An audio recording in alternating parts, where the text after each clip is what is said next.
Instagram, what's good? It's been a minute. What's good? What's good? What is good? What is good? Hope everybody is super well. Hope everybody is super well. Hope everybody's chopping, living. What's good? What's good? Got a little bit of a special guest with me in a second. Oh, right on time, my guy. What's up, man? You gotta be on What's up, time. If you Tio? ain't on time, if you ain't on time, you're late. That's facts. It's good to see you, legend. Hey, likewise, bro. You been well? Yeah. The last time we saw each other, last year sometime in New York, in your office. You got a Chattanooga hoodie on, huh? That's why I went to school. I know, bro. I don't know if you remember this or knew this, but I have an office in Chattanooga for my company. Yep. What? Like 8 years ago, I had a book that came out, and these businessmen reached out to me and said, "We want you in Chattanooga," and they bought a ton of books. And I was like, "Fuck it, I'm going." And so I went down there, fell in love with the Renaissance that was going on there, and literally opened an office down there because I wanted to have offices in different places, and that's what's up. And did Buster Screen go there too? Who was that?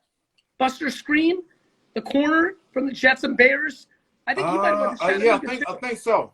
Mm-hmm. It's been a few guys since I got drafted there that is obviously going on and played in the league there. Bro, we should do something in Chattanooga, bro. That's a must. We have to do something in Chattanooga, bro. I will hit you up after this. Like, obviously, when the world goes back to normal, that's 100%.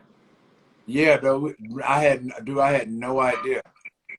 So real quick, before we go into, I'm so excited that you're in the wine game. You can't imagine. When I saw that email come through, I was like, let's get going. But Okay. before that, how are you? How you doing through all this? Where's your mindset? Talk to me. I'm good, bro. My mindset is good. Everything is kind of going according to plan, despite the pandemic pretty much slowing everything down. But as you said, alluded to, obviously when we get back to normal, obviously the world will be kind of back at ease, and hopefully within the next 6 to 8 months, we're not going to be back to total normal, but I think 2022 we will be. But other than that, man, I'm just working on a few projects. Obviously, the wine is one of them. We'll get to that, as you said. But yeah, I'm working on a clothing line. It's called Prototype 81. It's kind of athleisure, hoodies, joggers, crop tops, leggings. It's unisex for women. And yeah, just trying to find some other little. Let me ask you this, because I'm very fascinated by this. Does entrepreneurship give you some of the juices that you got playing ball? Yeah, or it could be the other way around. Playing ball gave me the juice to be an entrepreneur. Well, that I understand, because with the platform, people go crazy in the comments. People love themselves some TO, but like I've always thought that business, the competition of business, like I was always fascinated. I'm always fascinated. There's some athletes that feel it's incredibly similar. They get those juices. Others, not as much. I think everyone, of course, in life is always a little different. Was just curious for you, like you had a very lengthy career. And I always, when I look at lengthy careers, I always associate with that because I love doing what I do. And for me, like growing up, like a lot of us, we wish we could have been like you. But then when I got older, I was like, damn, man, imagine loving something and it's your life's calling, but because of the nature of it, you can't do it forever. With business, I was doing this at 6 and I'm going to do this at 106. And I'm always curious if you get a little of that juice that, competing in the business world as you're launching athleisure, as we get into the wine thing in a minute. Yeah, absolutely. Because I think for a lot of the people that's out here watching, for me, I never really thought I would play beyond the collegiate level. So obviously, I got recruited to UT Chattanooga on a scholarship, got a scholarship as a result of, but I never really thought I would play beyond the collegiate level. So things just kind of started to unfold for me as far as my football career is concerned. But to your question, when you talk about, what I was able to do and how I got to where I got to, there was a lot of grinding that had to take place. There's a lot of knowledge that I had to be receptive to, whether I liked it or I didn't like it. But it was all valuable information, whether it was good or Were bad. you a film guy or no? Did you Yes and enjoy no. watching film? Well, later on in my career, well, in You the got middle, into I think I started to watch a little bit more film because I'm one of those guys. I'm very intuitive. I like to see. I'm a visual person too. So when you talk about watching film, yes, but I like to be out there in the field. I like to see people demonstrate, kind of give me a blueprint of what I'm supposed to be doing. So I became a film guy to understand my opponent, Yeah, understand what that's what I was I. curious. Yeah, absolutely. All of Like, that oh, kind of this corner's, a big time corner, but this is the one kind of route that he struggles with, or things of that nature. right. And it's the same in business. You see what is working for someone else and what they do wrong, may not be as advantageous to you. So you kind of look at people's mistakes and you can kind of read about it, see it, this, that, and the other. It's interesting. You mentioned this twice now.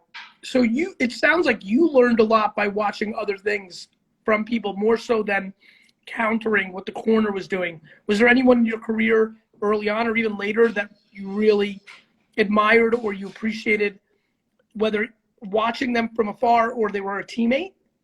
I would have to honestly say Jerry Rice, and obviously he was a teammate, and he's considered the greatest of all time. But again, when you talk about somebody that has done it at a high level and at a consistent level at that, those are people that you want to pattern yourself after.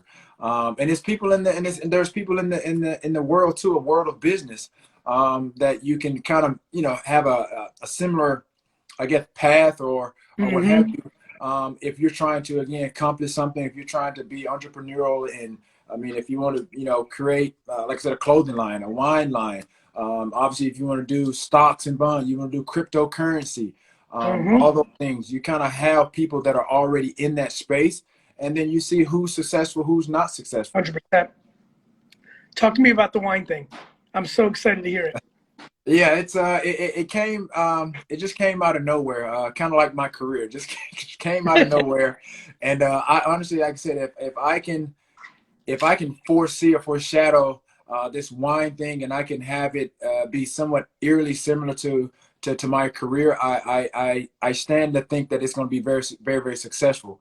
Good for And you. I'm going to take this. I'm going to take it slow. I don't think I'm not in this to think that I know everything. I know that you're pretty much you're a connoisseur. You're a sommelier, if I can call you that. I know you're Mm-hmm. heavily into the wine. So yeah, you're someone that I would like to obviously pick their brain with and see how That's done. what you have going on. But That's done. I'm happy to chat with you on that. yeah, but this How did came it about. come? Did somebody come to you and say, "Hey, do you want to Yeah, team up?" organic situation here. Family friend of the Tommy Lasorda family. I have a marketing guy by the name of Max Lepselter, who's has Max Management, and so that interaction, that conversation came about. Obviously, they wanted to kind of expand the line. When I say they, I mean the Lasorda family wines. They wanted to kind of expand their line, and so I was on a list of, I guess, people that they possibly wanted to collaborate with. And so with that, that natural organic conversation with Max, he asked me, did I like wine, number one? And I was like, yeah, but I was more, I had tasted wine when I, Passionate. yeah, playing in San Francisco, that's the backyard, what I mean, Mhm. Napa Valley. So my first experiences with wine, it didn't go very well because I'm from the South. I'm from the South, didn't really like wine. And now I'm on the West Coast in Napa Valley where wine is like a staple at the table. And so at my household, Kool-Aid and water and soda was the staple at the table. So my Yeah. first experience going to an event, the waiter comes by, he goes red or white. I'm looking at my teammates and I'm like, what? I didn't know what to pick. He said, just try the red. So I tasted the red. I drank it. I sipped it. Dude, the You hit. nastiest taste ever. It Uh-huh. was dry. It was pasty, and that was the image and the taste that I had in my mind when he asked me did I like wine. But I've tried other wines before. So to make a long story short, um, they end up asking me, Max asked me about the wine. I told him what I was into. And he said, what do you think about reds? I told him my experience. And he said, this opportunity has come about. I said, through a very notable Los Angeles legend, Mr. Tommy Lasorda. So I'm like, all right, cool. I said, I couldn't pass this up. And so I said, okay, let me wrap my head around it. We came to a conclusion. I wanted to be involved. They accepted me. I talked with Janice Clark, who's sort of like the operations manager for the family wine business.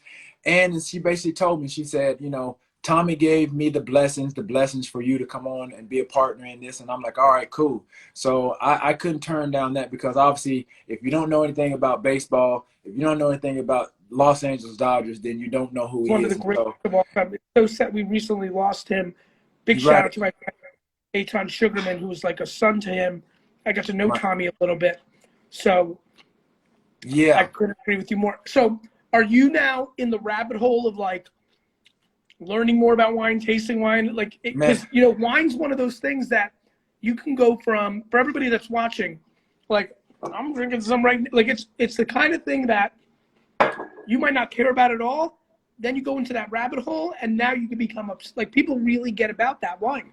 Oh yeah, I'm obsessed now, because now I go to different restaurants. I'm trying different reds, and I can't get past the taste of my wine.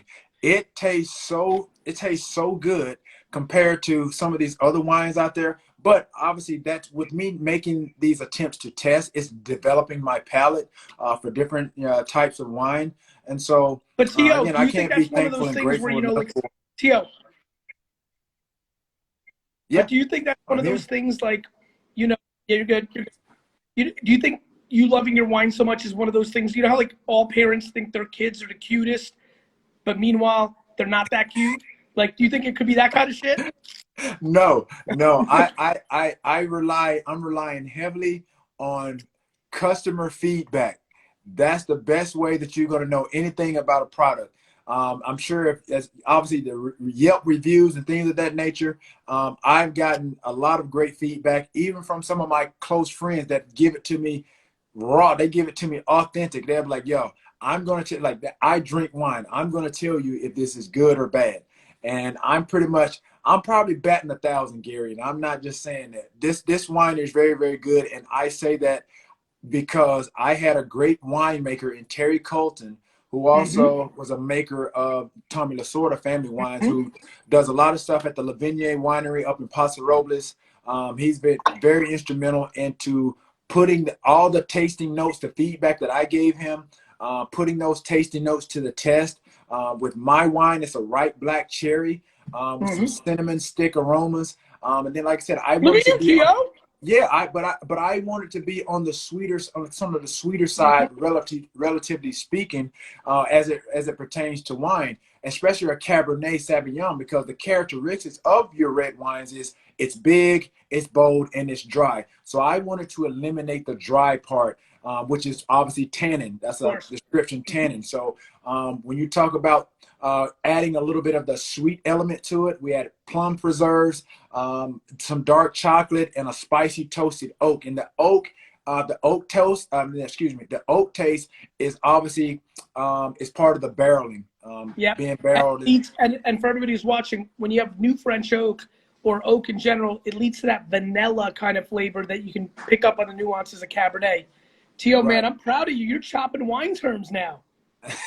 Well, like I said, I can't be into this space and not be somewhat knowledgeable. And as I said, when I explain it, or I'm talking to you and your viewers or what have you, I don't claim to be a connoisseur or somebody. You're going through your journey. Right now, there's a big thing. I'll hit you up about this. There's a thing called NFTs, right, in the crypto space, in the blockchain space. And I keep telling my friends, I'm like, you're just going through your journey. You got to learn. Same thing. Is this 85bin.com the one? Is that the website? My website is 81vino.com. 81vino. He made a typo. Ben, hey, Ben, you made a typo in there. So I'm talking to Ben. It's 81vino. Ben, do not upset T.O. He will dunk on you. This man will dunk on you, Ben. T.O., yeah. I'm really, really proud of you, bro. I'm really excited about your project. I need to get a bottle, have your people set up some more time. I'll talk to you through wine stuff. And I'm glad we were able to connect a little bit. Just want to send you a lot of love, and I can't wait to see you. Absolutely, man. Appreciate it. Appreciate it a lot, man. Always. So, Always. yeah, let's make some things happen. We definitely, like I said, I'm holding you to this. There's been 2,000 to 3,000 people that saw you and they heard you. We got to do something in Chattanooga, bro, for sure. By the way, that's a wrap. I'm serious. All right. I would really like to do that. We'll talk soon.